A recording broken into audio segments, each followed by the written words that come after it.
if you awaken from this illusion, and you understand that black implies white, self implies other,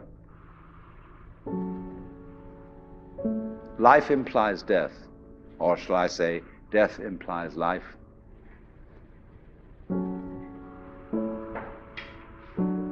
you can feel yourself not as a stranger in the world, not as something here on probation, not as something that has arrived here by fluke, but you can begin to feel your own existence as absolutely fundamental.